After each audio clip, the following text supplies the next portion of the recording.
In July of 1897, Edward Stribling, Trout, Shue was convicted of first-degree murder for strangling his wife and breaking her neck.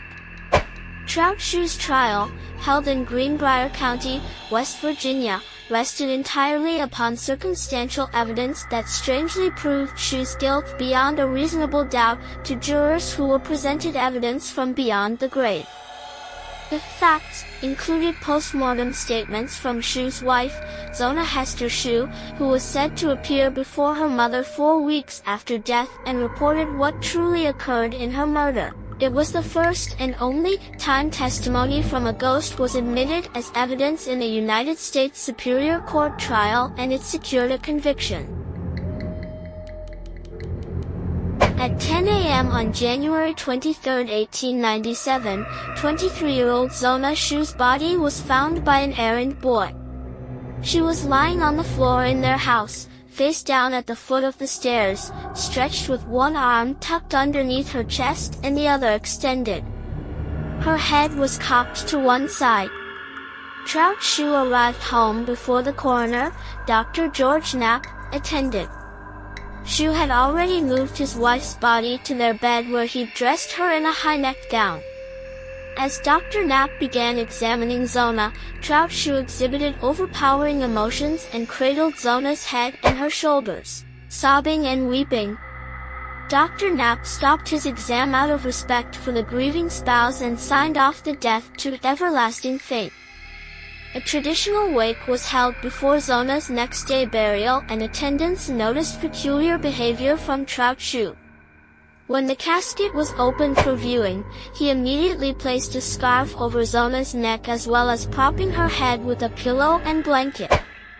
Shue then put on another spectacular show of grief and made it impossible for mourners to get a close look at her face. Zona Shue was buried in the Soul Chapel Methodist Cemetery in Greenbrier County. Initially, everyone who knew the Shules accepted Zona's death as not suspicious, except for her mother, Mary Jane Hester. Hester disliked Shue from the moment they met and suspected foul play at hand. "The work of the devil!" Hester exclaimed. She prayed every night, for 4 weeks on end, that the Lord would reveal the truth. Then, in the darkness of night, when Mary Jane Hester was wide awake, Zona's spirit allegedly appeared. It was not in a dream, Hester reported. It was in person. First the apparition manifested as light, then transformed to a human figure which brought a chill upon the room. For 4 consecutive nights, Hester claimed her daughter's ghost came to the foot of her bed and reported facts of the crime that extinguished her life.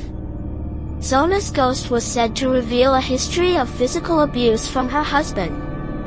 Her death reportedly resulted from a violent fight over a meal the night before she was found. Trout Shue was said to have strangled Zona, crushing her windpipe and snapping her neck at the first joint. To prove dislocation, Zona's figure turned its head 180 degrees to the rear. Mary Jane Hester steadfastly maintained her daughter's ghost was real and Zona's reports of the cause of her death were accurate. Hester was so compelling in her paranormal description that she convinced local prosecutor, John Preston, to reopen the case. Preston's investigation found Trout Shue had a history of violence. In another state, he'd served prison time for assaults and thefts. He'd been married twice before, one other wife dying under mysterious circumstances. By now the Greenbrier community was reporting more peculiar behavior from Shue. He'd been making comments to the effect that no one would ever prove I killed Zona.